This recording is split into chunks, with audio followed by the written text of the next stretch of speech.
Rádio Rio de Janeiro, a emissora da Fraternidade, passa a apresentar Luz na Penumbra, programa que leva ao seu coração a mensagem da doutrina espírita.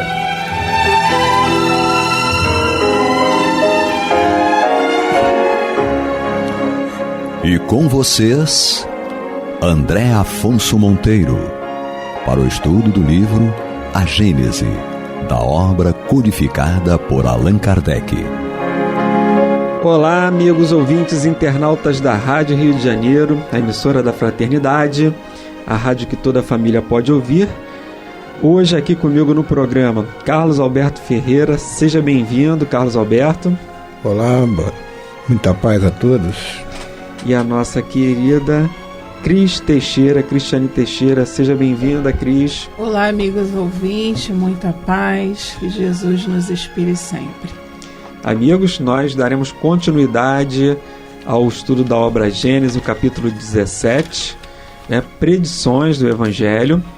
E hoje aqui vamos retomar o nosso estudo a partir do item 39, que é um subitem, um item que faz parte do subtítulo Anunciação do Consolador. Diz Kardec no item 39: qual deverá ser esse enviado?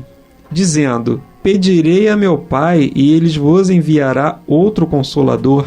Jesus claramente indica que esse Consolador não seria ele, pois do contrário, dissera: voltarei a completar o que vos tenho ensinado. Não, só tal não disse, como acrescentou, a fim de que fique eternamente convosco e ele estará em vós. Esta proposição não poderia referir-se a uma individualidade encarnada, visto que não poderia ficar eternamente conosco, nem ainda menos estar entre nós, estar em nós. Compreendemo-la, porém, muito bem com referência a uma doutrina a qual, com efeito, quando a tenhamos assimilado, poderá estar eternamente em nós. O Consolador é, pois, segundo o pensamento de Jesus, a personificação de uma doutrina soberanamente consoladora, cujo inspirador há de ser o Espírito da Verdade. Muito bem, Cris, ouvinte, Carlos Alberto. Então aqui nós até conversávamos no outro programa com a Nádia, que não há dúvida, que esse Consolador é a codificação, o Espiritismo. Mas você vê como as profecias, essa é uma profecia que Jesus fez. Vou pedir a meu Pai e ele vos enviará o Consolador prometido. Mas como a gente reflete sobre essas profecias? Nosso primeiro bate-papo aqui, porque a vinda do Cristo foi anunciada. Lá nos antigos profeta Natã, Isaías, eles vêm falando de um Messias. Isaías também que fala sobre isso. Então há no Antigo Testamento menções à vinda de um Messias. O próprio povo hebreu também trazia essa profecia de um libertador, daquele que libertaria o povo hebreu do jugo. E com a vinda de Jesus, muitos não identificaram nele esse Messias. Alguns povos sim, outros não. E agora, com a vinda do Espiritismo, como a gente consegue? Kardec ele dá uma ideia aqui para nós dessa identificação no Espiritismo como sendo esse Consolador prometido. Mas o que mais nós podemos entender ou colocar aqui para os nossos ouvintes e internautas que ratificam além do que Kardec diz aqui da questão do raciocínio lógico que ele utiliza, de não credenciar isso a uma pessoa, a um profeta, mas sim a uma ideia, a uma filosofia, porque ela vai ficar eternamente entre nós. Mas o que mais nós podemos identificar como esse Consolador prometido, como essa terceira revelação? Primeira coisa que a gente identifica aqui é que na obra divina não existe acaso. Sim. Né? A gente já começa por aí. Então, tudo isso aqui é parte de uma programação divina.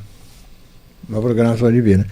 Então, essa predição, né, essa profecia de Jesus, ela faz parte, né, de uma programação divina. Então, ele já foi anunciado, o Messias havia sido anunciado por outros profetas, tá? Tudo isso estava dentro dessa programação, né? E ele chegou, né? E agora, esse Consolador que está chegando, ele veio para ficar eternamente contigo. E aí nós vamos refletir sobre uma questão, o Consolador, que é a terceira revelação, né, que é a doutrina espírita, que é uma doutrina, né, cristã. Sim. Espírita cristã, entendeu? Então é esse espiritismo que veio, vamos dizer assim, reviver o Cristo, reviver, o Cristo redivivo, né, que a gente costuma dizer, né? Então, e sobre o Espírito de verdade. Então, na realidade, ele como governador planetário, ele ficará, que já está predito por ele mesmo. Eu ficarei até o final dos tempos. Que final dos tempos é esse? Né? Que ele fala, é o final dos tempos em que nós já... Dos tempos que a gente ainda tem a necessidade de ter, né? Isso aí, entendeu? Então... Ele vai ficar com a gente enquanto a gente ainda não aprender, digamos assim, sentir toda os seus ensinamentos, ele vai ter que continuar conosco. E aí você acaba absorvendo.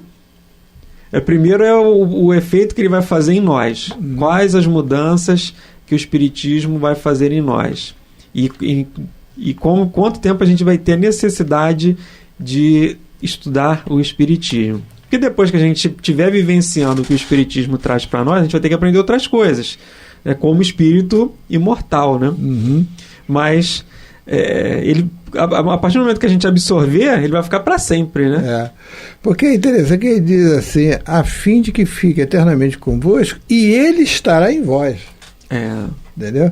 Então assim, no pensamento. Então nós vamos ver que esse espírito de verdade, né, ele está pelo menos que ao próprio Cristo, né?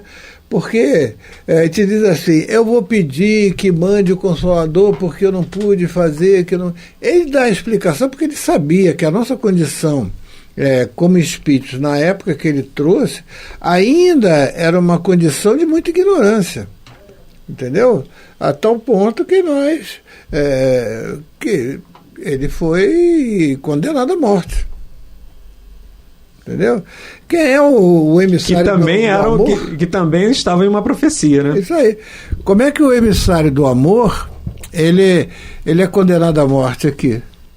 Né? Como é que quando ele praticava as curas, né, etc., ele dizia que ele estava sob o efeito do demônio, o efeito demoníaco. Como o efeito demoníaco pode curar? Trazer o amor de Deus. Então há tantas coisas que a ignorância da gente não fez ver. Então ele diz assim, tudo que eu não pude explicar, o Espiritismo vai explicar. Amigos ouvintes, nós estamos aqui estudando a obra Gênese, capítulo 17, Predições do Evangelho, o item 39, a Anunciação do Consolador. Comigo, André Monteiro, Carlos Alberto Ferreira e também com a Cris Teixeira. E aí, Cris? Essa parte é maravilhosa. Eu sempre fico feliz porque as obras de Kardec se desdobram, né? Sim. E no Evangelho segundo o Espiritismo, no capítulo 6, fala desse Cristo Consolador. E na mensagem do item 4, traz um trecho interessante, porque ele diz assim... o Evangelho segundo o Espiritismo. O Evangelho segundo o Espiritismo, que ele diz assim: o Espiritismo vem abrir os olhos e os ouvidos, pois fala de forma direta e objetiva. Isso a gente percebe claramente, porque quando fala da imortalidade da alma, da pluralidade dos mundos, da lei de causa e efeito, né? E ele continua aqui, ó. Ele ergue o véu deixado propositadamente em alguns mistérios. Porque existiam no passado, tanto no Antigo Testamento quanto no Novo, existia ainda algumas coisas que eram guardadas em segredos, algumas coisas não podiam ser reveladas, né? O próprio Moisés proibiu essa comunicação com os espíritos porque naquele momento era importante que fosse vedado. Sim, né? Porque a gente não tinha educação para utilizar aquilo de uma forma santa. É verdade. E mesmo nos tempos de hoje, nós experimentamos ainda essas provas. Porque nem todos estão ainda capacitados no sentido de não de ser um intelectual, mas ainda com sabedoria para saber das coisas do mundo espiritual. E aí a gente entende que como o Espiritismo traz para a gente a lei de causa, mostra para a gente a lei de causa e efeito, mostra que não está em nenhum livro ditado o que é certo ou errado de fazer, e sim em nossa consciência. Então, o Espiritismo, ele realmente é esse consolador prometido. Quando ele traz, através de uma psicografia, uma mensagem de um espírito que nos foi caro, né? Nós identificamos aí como as psicografias são consoladoras, né? Quanto numa corrente mediúnica a gente vê a consolação chegando, porque a doutrina espírita não tem preconceitos. Todos estão abertos a receber esse conhecimento, desde que se coloque à disposição, né? E se integre porque as bases filosóficas, científicas e religiosas que a doutrina nos traz faz com que tiremos os misticismos, a coisa mística, e assim possamos dar, através da nossa fé raciocinada, o entendimento das curas, do bem que a gente recebe, do que a gente pode fazer. Então o Espiritismo realmente é esse consolador prometido. Porque ele parte de uma fé irracional, né, uma fé cega, que era, digamos assim, como nós estávamos, como nós encarávamos a religião, né? Essa questão de você receber aquela informação ali, mas muito mais por uma questão de você aceitar sem analisar, por exemplo, por que as coisas acontecem comigo, se eu vou ser salvo, se eu não vou salvo, algumas incoerências das religiões antigas, mas que com a vinda do Espiritismo isso fica mais claro, até pela própria, digamos assim, apresentação, a forma como ela aconteceu.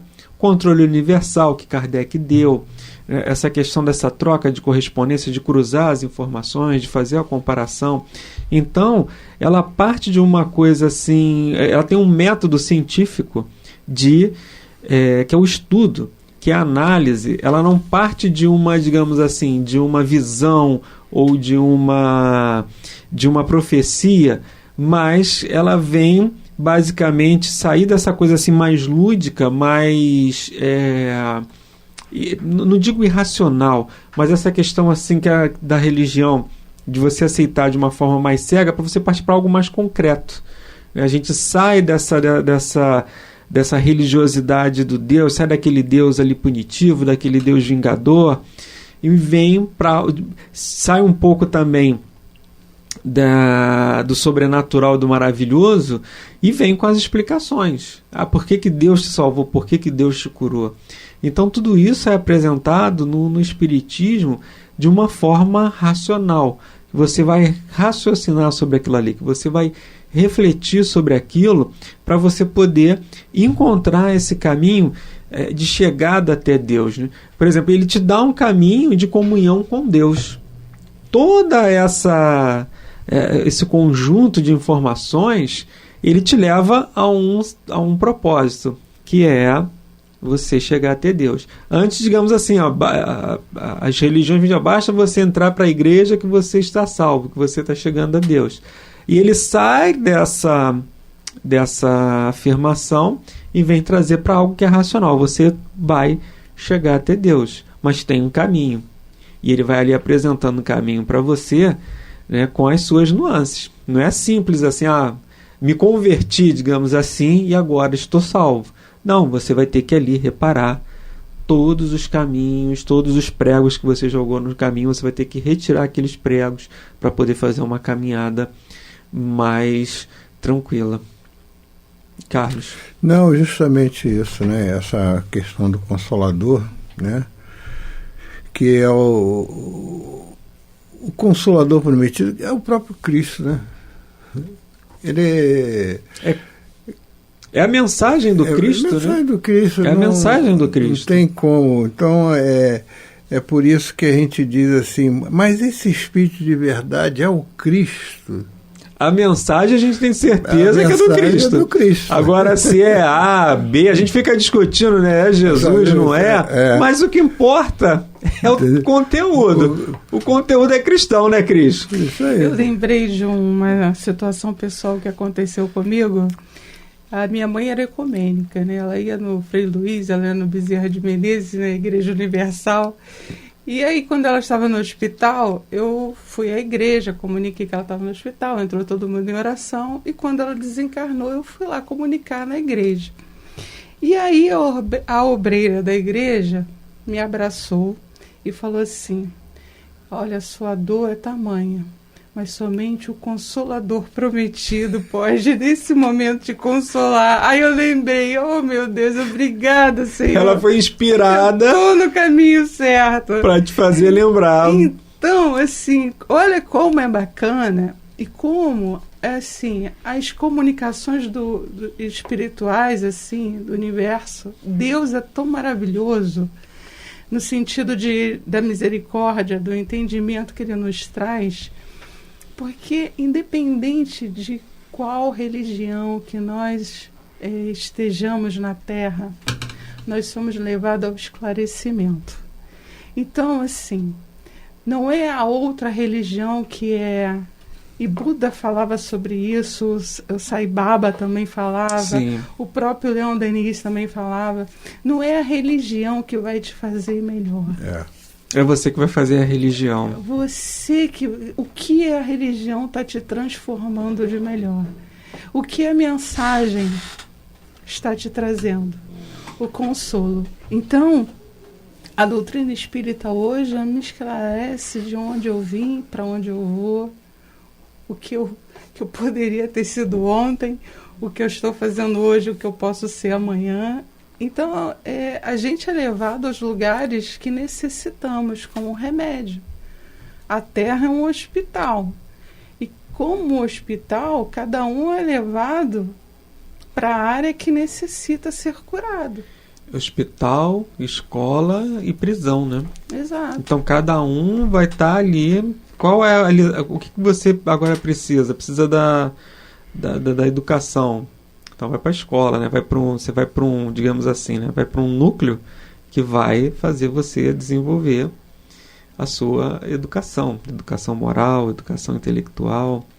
Se você precisa reparar um erro, digamos assim, Você vai vai ficar aprisionado, e quando fala prisão, você vai ficar aprisionado naquela necessidade da reparação. Enquanto você não reparar, você está preso. É verdade. E o hospital, né, é as nossas doenças da alma. Né? O próprio Gandhi, né?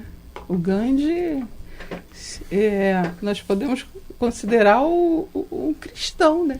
Apesar de não... Mas ele dominava perfeitamente o cristianismo. Porque ele entendia a lei do amor, a lei de fraternidade, cuidava do outro como se... simplicidade. Então, nós entendemos, a própria Madre Teresa, quando ela fazia o bem, era da Igreja Católica. Né? Então, assim, a gente não precisa segregar. Mas o que hoje a doutrina espírita nos traz de consolo, de amparo, que nos desvenda, porque o Deus não é ditador, não é carrasco. Deus é Pai, é amor, é bondade, é misericórdia. Deus ama a mim, Cristiane, como ama a todos os outros espíritos igualmente, sem ser predileto. Não tem aquele filho predileto. Esse filho predileto, a gente acha que Deus seleciona como se a gente julgasse Deus pelas nossas imperfeições. Esse é um ponto que você colocou, Cris. Isso até lembrei do nosso programa do debate, que era uma questão que me veio, mas acabou a gente não colocando. Que a gente tem uma visão de Deus humana. Né? É um Deus imprudente, que vai fazer uma coisa sem, digamos assim, sem pensar nas consequências. É um Deus negligente, que vai negligenciar alguma coisa. Ou um Deus que não tem perícia para fazer aquilo que ele se propõe. Né? Então essas são falhas, digamos assim, humanas. A imprudência, a imperícia, a negligência. Isso são questões que caracterizam o delito humano. Porque Deus errou comigo, não me deu aquilo que eu gostaria. Deus foi imprudente, não viu que isso ia acontecer comigo. Ou Deus foi negligente também. Enfim, a gente vai acusando Deus ali como se ele fosse capaz de cometer os erros que nós cometemos, né? É verdade. Então, essas expectativas que a gente tem do outro, que ainda está na mesma situação que nós, né, mesmo plano, é diferente de Deus. Porque Deus é onipotência. Se ele é onipotência, ele tem um poder.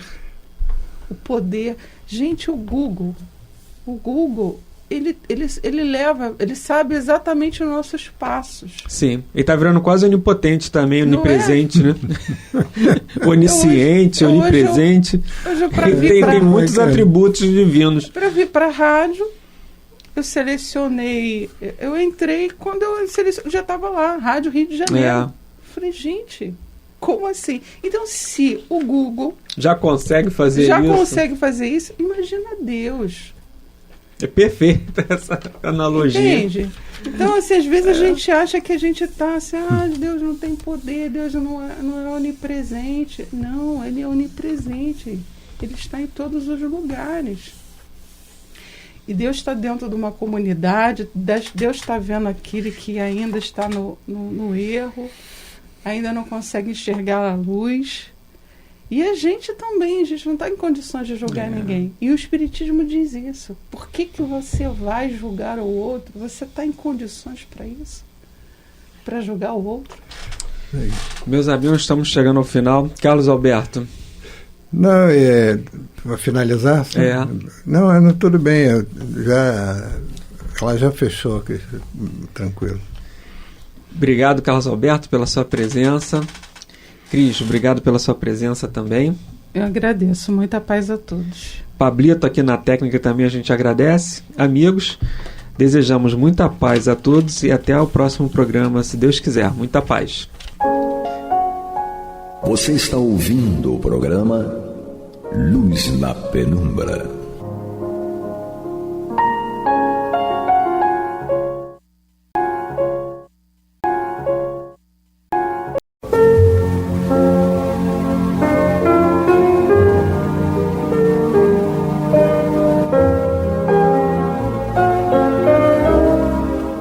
Rádio Rio de Janeiro está levando ao seu lar e ao seu coração a mensagem consoladora da doutrina espírita, através do programa Luz na Penumbra.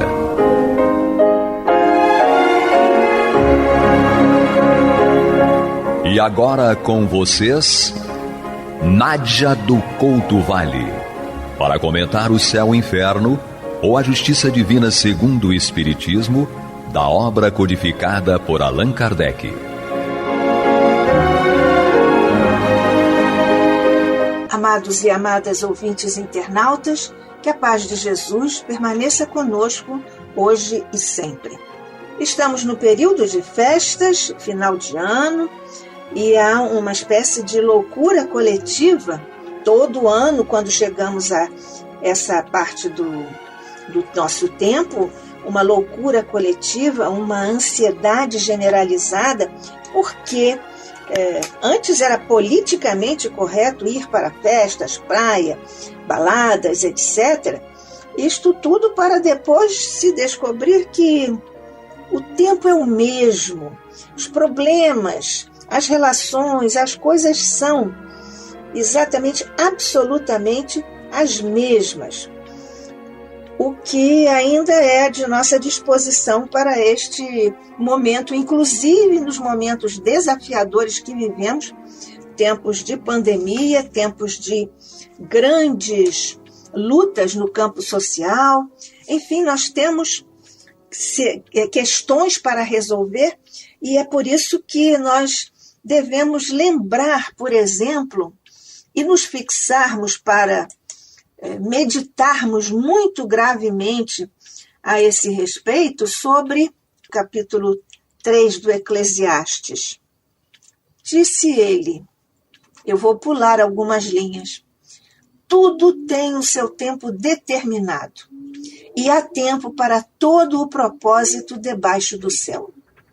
Há tempo de nascer e tempo de morrer, tempo de plantar e tempo de arrancar o que se plantou, tempo de chorar e tempo de rir, tempo de prantear e tempo de dançar, tempo de espalhar pedras e tempo de ajuntar pedras, tempo de abraçar e tempo de afastar-se de abraçar, tempo de buscar e tempo de perder, tempo de guardar, tempo de lançar fora.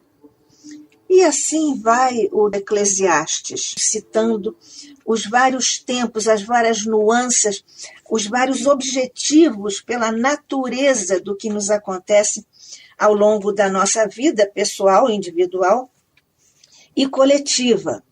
Então, neste momento, é bom nós buscarmos uma reflexão a respeito de qual a nuance, qual o ritmo, qual o objetivo do tempo que nós estamos vivendo, da lição, do objetivo, da natureza do que está nos acontecendo. Que tipo de tempo é esse que nós estamos vivendo, que podemos classificar de que maneira? Na verdade, há umas pessoas que preferem, nessa época de férias e de festas, algumas pessoas ficam em casa. E aí nós podemos aproveitar o tempo para ficar conosco mesmo.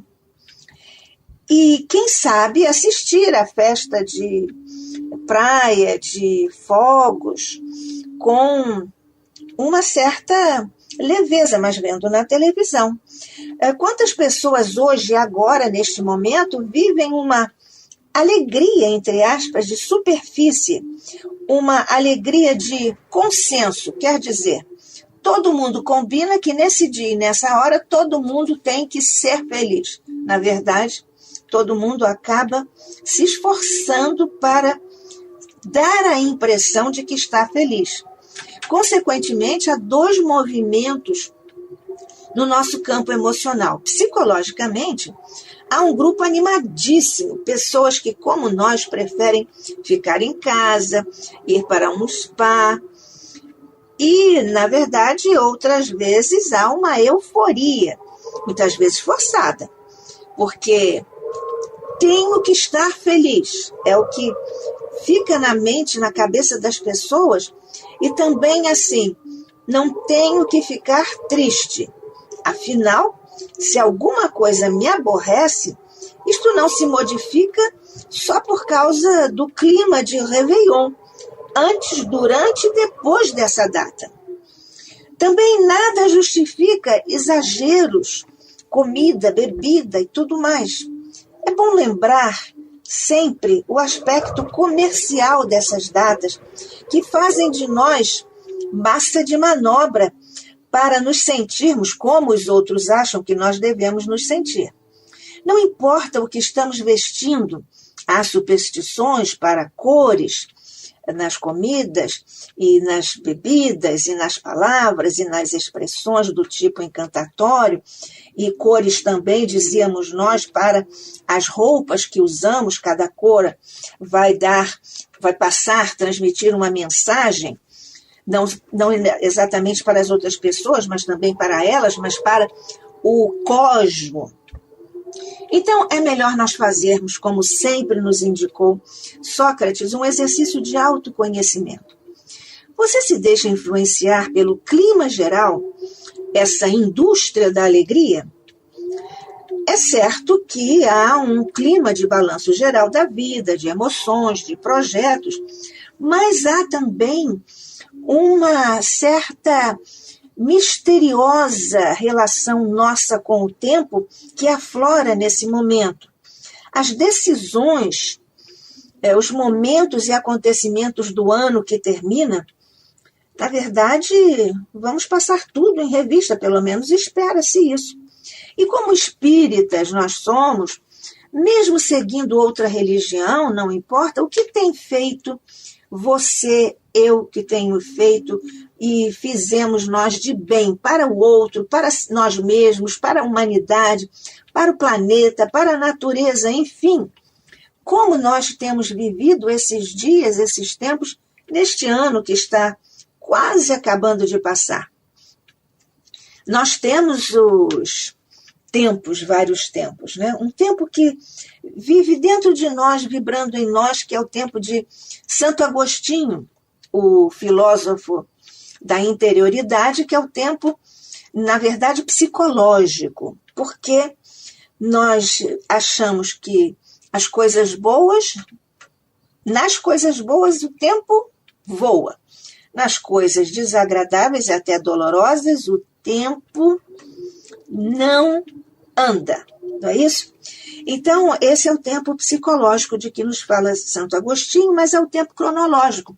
Esse que bate indiferentemente para todos nós no relógio. Há o tempo da memória emocional para reviver algumas coisas, que é o tempo psicológico. E há ainda a durée, que é um conceito do grande filósofo Henri Bergson, e ele nos fala da durée, palavra francesa, quer dizer duração.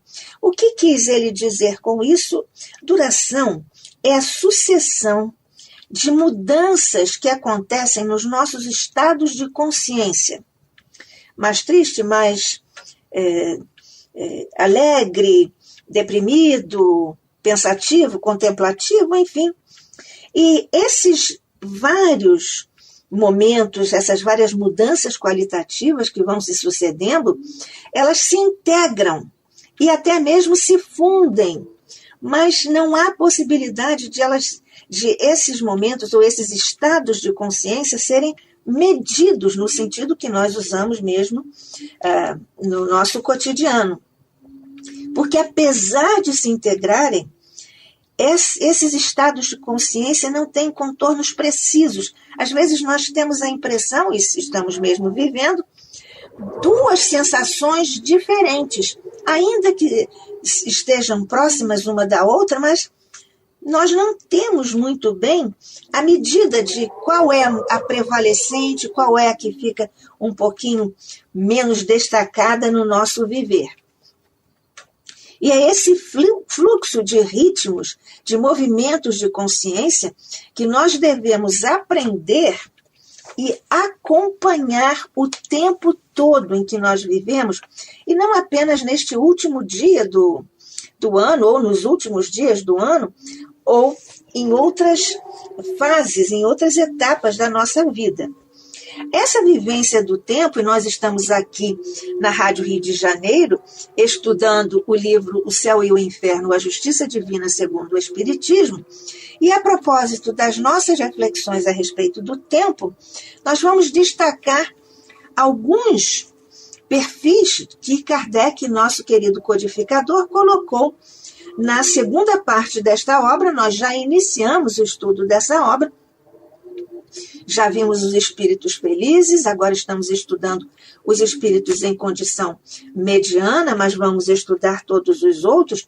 Então nós temos, por exemplo, a percepção do tempo como perenidade, como uma coisa eterna que não vai mudar.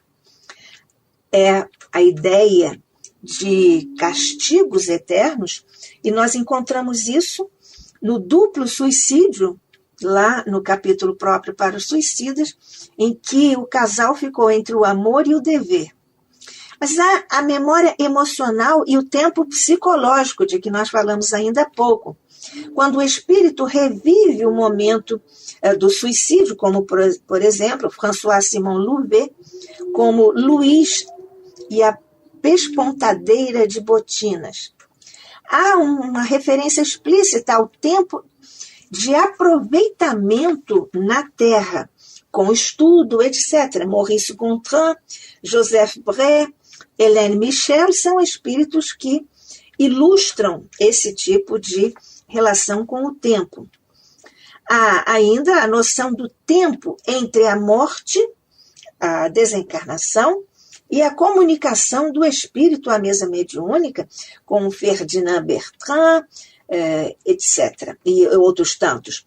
Há ainda o remorso, o arrependimento pelo tempo perdido, o que é evidentemente uma manifestação de egoísmo, de orgulho, e há ainda uma espécie de tortura, o que nos acontece quando o tempo que nós estamos vivendo nos parece um vazio sem fim. É o caso do espírito Clare. Há ainda o desgosto de não aproveitar bem o tempo da encarnação e as consequências disso no plano espiritual, e nós temos em Joseph Bré uma ilustração dessa postura. Temos ainda a duração do suplício, do castigo, que se quisermos usar essa palavra, que não faz parte da nossa teologia espírita, mas o tempo que equivale ao tempo de vida, e que é abreviada, ou seja, o que a pessoa sofre, e esse tempo que ela sofre no plano espiritual equivale ao tempo de vida e que foi abreviada pelo suicídio, por exemplo, o pai e o conscrito. E há muitos outros espíritos que nos dão ensejo de exemplificarmos a nossa relação, essa relação misteriosa, mas tão profunda, com o tempo. E, na verdade, nós também temos hoje alguns momentos de reflexão sobre o que nós fazemos no tempo do 31 de dezembro. Na verdade, neste tempo de agora em que nós estamos conversando, nós estamos, eu, Nádia do Couto Vale, e você, amigo, amiga, ouvinte, internauta, nós estamos aqui estudando O Céu e o Inferno, a Justiça Divina segundo o Espiritismo, o programa É Luz na Penumbra, pela Rádio Rio de Janeiro, a emissora da Fraternidade. Mas então, qual é a relação que continua de um tempo passado, remoto, e as grandes festas de final de ano, como nós estamos agora às portas de umas? Qual a relação entre aquelas reuniões alegres de pequeno grupo de pessoas em torno de uma fogueira em passado remoto e as grandes festas de final de ano atualmente, principalmente no dia 31 de dezembro, não só no Brasil, mas no mundo? Essas festas que enlouquecem a população com uma espécie de desespero de ir para a festa da praia, especialmente com a queima de fogos na orla marítima de nosso Rio de Janeiro, famosa no mundo inteiro, mas em muitos lugares no mundo. Psicanaliticamente, nós podemos dizer que há aí a presença do fogo, ou dos fogos de artifício, na linguagem de nossa época, como um elemento arquetípico. Mas de onde mesmo é que vem isso? A sociologia e a antropologia nos falam de festas em torno da fogueira. O sentido original era o da comemoração, derivada dos rituais pagãos que se seguiam ao solstício de inverno, que é a noite mais longa do ano no hemisfério norte. E isso é incorporado tanto pela Igreja Católica como pelos estados laicos. Bem, essas festas tinham sentido em comunidades bastante pequenas, que se reuniam em torno de fogueiras para celebrar a colheita e também para pedir fartura no ano seguinte.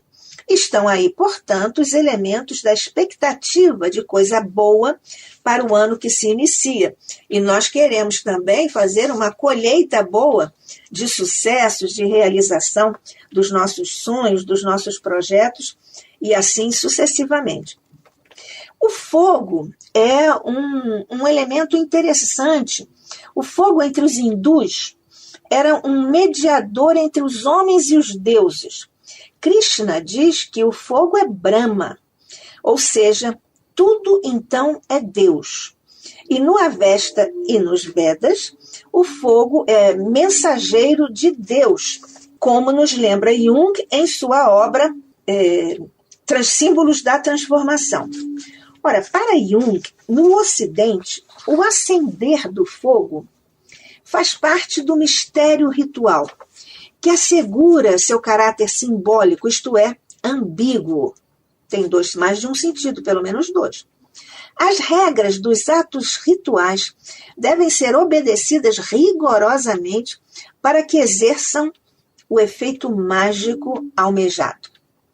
O ritual geralmente tem significado protetor. Aliás, nós queremos a proteção para o ano seguinte, não é? E também a realização ou o emprego incorreto tem o perigo de evocar justamente aquilo que nós estamos querendo evitar e para o qual nós queremos proteção. A fala, assim como a produção de fogo, significavam outrora triunfos sobre a inconsciência animal e desde então constituem os mais poderosos meios mágicos para sobrepujar os poderes demoníacos do inconsciente, sempre à espreita, assim considerado. Mas hoje, no entanto, os vínculos são mantidos por meio de tecnologia de comunicação de massa. E assim vende-se a ideia de festa para dar lucro às empresas que aumentam as suas vendas. Mas do ponto de vista psicanalítico, permanece o desejo de estar com a comunidade, jogar-se no meio dela, ainda que ela hoje possa oferecer os conhecidos perigos. Esses que nós conhecemos, violência, drogas euforizantes, sexo gratuito, descontrolado, fazendo eco àquelas coisas que aconteciam na Roma antiga, que comparecem em nossos dias com esses costumes desvairados. Há até quem force uma euforia fabricada, como máscara, um disfarce para grandes tristezas da atualidade, como essas: violência, fome, miséria, falta de dinheiro, desemprego, enfermidades graves, dentre outros, pandemias, doenças, crises e assim sucessivamente. Então a festa funciona como uma espécie de catarse, que, como você sabe, é a liberação de um conteúdo ou de uma lembrança fortemente emocional ou traumatizante, ou então ambos, até então reprimida. Então, nessa hora, libera. No caso das festas de fim de ano, rompem-se as barreiras e as amarras sociais, partindo-se do fato de que todos são iguais, principalmente se for levado em consideração o fato de que todos estão, geralmente, juntos na praia. E isto não deixa de ser uma espécie de utopia. Na verdade, uma outra faceta é o desejo de viver o momento como se fosse eterno, perfeito, sem preocupações. É sempre bom analisar o porquê, o motivo de cada um de nós fazer tal ou qual escolha no Réveillon. E nesse clima de loucura coletiva, de uma espécie de desespero geral para viver momentos especiais, cabe um exercício de natureza existencial, emocional, no sentido de identificar os movimentos de nossa alma para desejar tão ardentemente ir a essa festa ou a esse tipo de festa. Afinal, ter de encontrar a melhor e maior festa do mundo pode ser o objetivo da sua vida a ponto de a comemoração ser um vício ou quase um vício? Cuidado, então. A moderação é sempre o caminho em médio virtus, ou seja, a virtude está no meio. Como diziam os antigos, quer dizer, não deve haver nem excesso, nem exagero, nem para mais, nem para menos.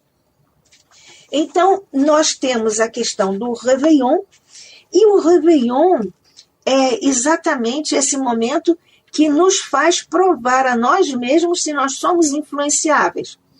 Nesses dias de festa, se alguém fica muito impressionado ou querendo saber e pressionando você, o que você vai fazer no Réveillon? Você vai para a festa, você vai ficar em casa, você vai para o spa, enfim, todas essas perguntas que acabam se fixando neste nosso momento. Na verdade, nós precisamos aqui, do ponto de vista da educação também, qual é o seu grau de independência, de liberdade e de autoconhecimento em dias como esses.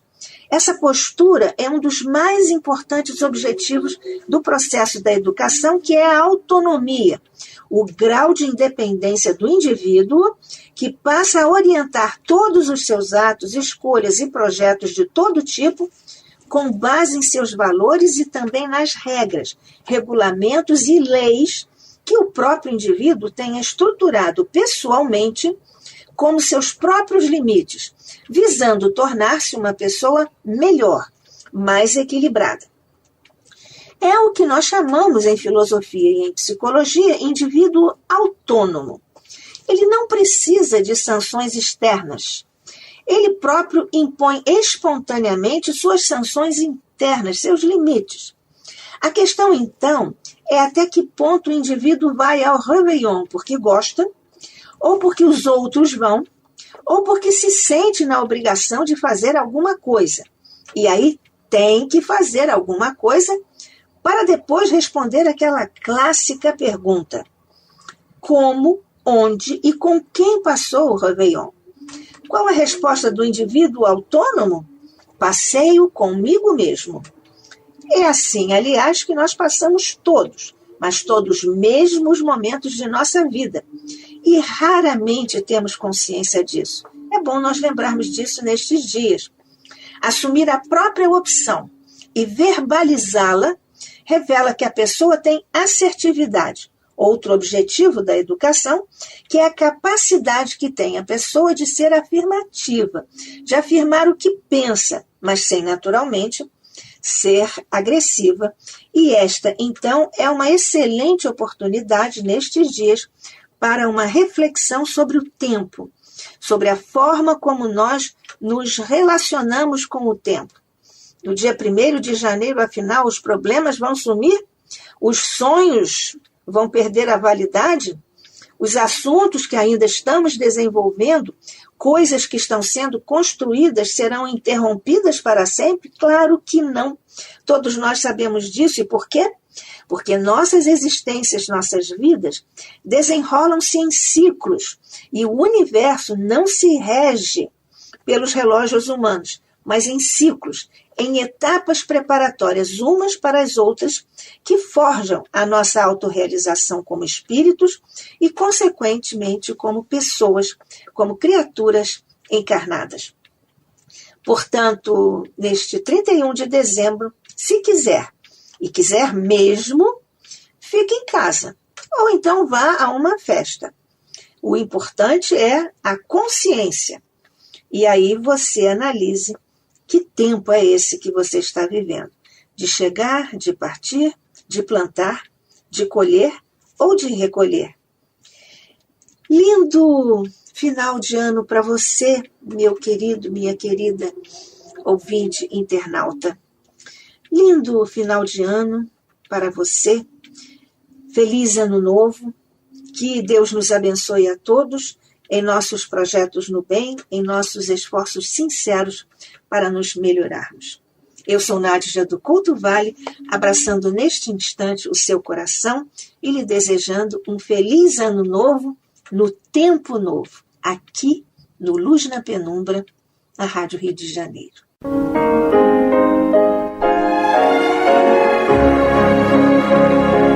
E vamos ouvir agora a prece de encerramento de nosso programa, na voz de Geraldo de Aquino.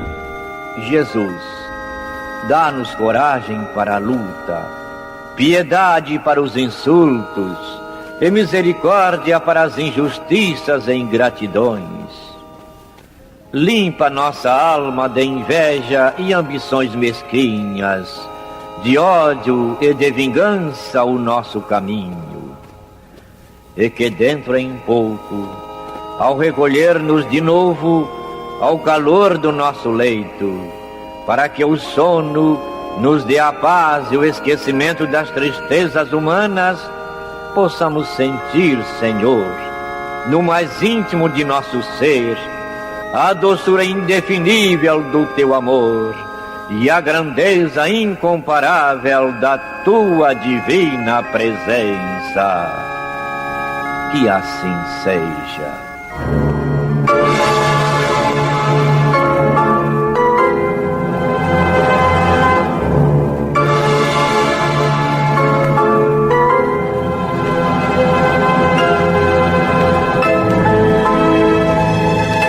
Acabamos de apresentar o programa Luz na Penumbra, que voltará a ser apresentado amanhã às 21 horas nesta emissora.